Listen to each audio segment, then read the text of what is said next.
Thank you so much for coming back to Little Lady Plays. Today I'm going to it's kind of a series, but kind of not.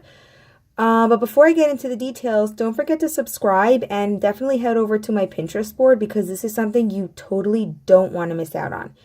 Now, what is this thing I'm going to look for? Between my posts and posts I find, because it's not only me, I believe education should be collaborative. So if you find something, definitely leave a link in the comment box below because I want to hear from you guys. But the mission is to find 50 ways or more because, who knows, every child's different.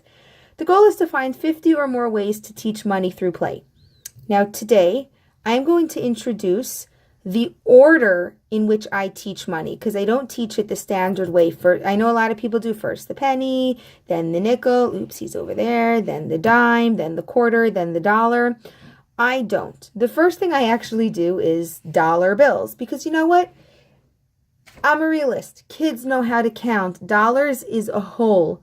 When you get rid of the concept of a whole, the dollar makes sense. $1, $5, $20. Look for the corner. Kids don't struggle at all. After I introduce the dollar, I go straight to the penny because the penny is the same idea. The penny is a whole. It is one. It is one. It is two. It is however many you have. It is one. So the penny is super easy. After that, I skip around and I go to the dime. Now, why do I do the dime next? Because the dime is a 10.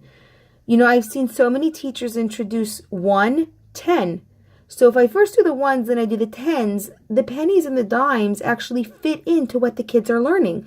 So again, other than the name, they really don't need to learn anything. So again, first the dollar, then the pennies, then the dimes. Next, I go back to the nickel. The nickel, generally, before I do the nickel, I introduce the concept of counting by fives.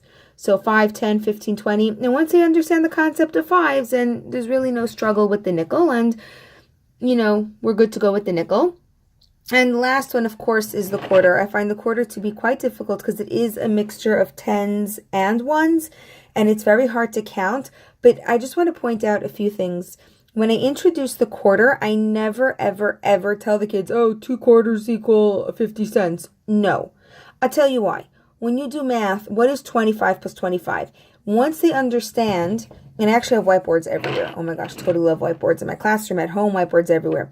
You give them 2 quarters, you have them write down 25 and 25, and they get to the number 50. Oh, on their own, they figured out 2 quarters equal 50. Then again, you add a third, a fourth, till they get to the dollar, the whole. And last, I introduced 2 quarters equal a half a dollar when, you guessed it, when we introduce fractions. So if you really think about it, money should make sense. Although we use money every day, most kids, especially in 1st and 2nd grade, are not going to the store using money. Let it make sense to them because they will actually know how to use money. So to summarize it, the first step is, let's go back, take everything away. I just want to show you. The first is the dollar because the dollar is a whole. It's just basic counting. Continuing on to basic counting is the penny because it kind of goes with the dollar as a whole, 1, 1, 1. Then I go with tens because tens are usually introduced in math, ones and tens. So, keep in mind the kids' education. Counting by fives is next and quarters is last because they're the most difficult. If you have any questions or any other videos you want to see added to our Pinterest board, well, then let me know in the comment box below. And don't forget to check out my Pinterest board, 50 fun ways to learn money. Thank you guys so much for watching. Happy playing!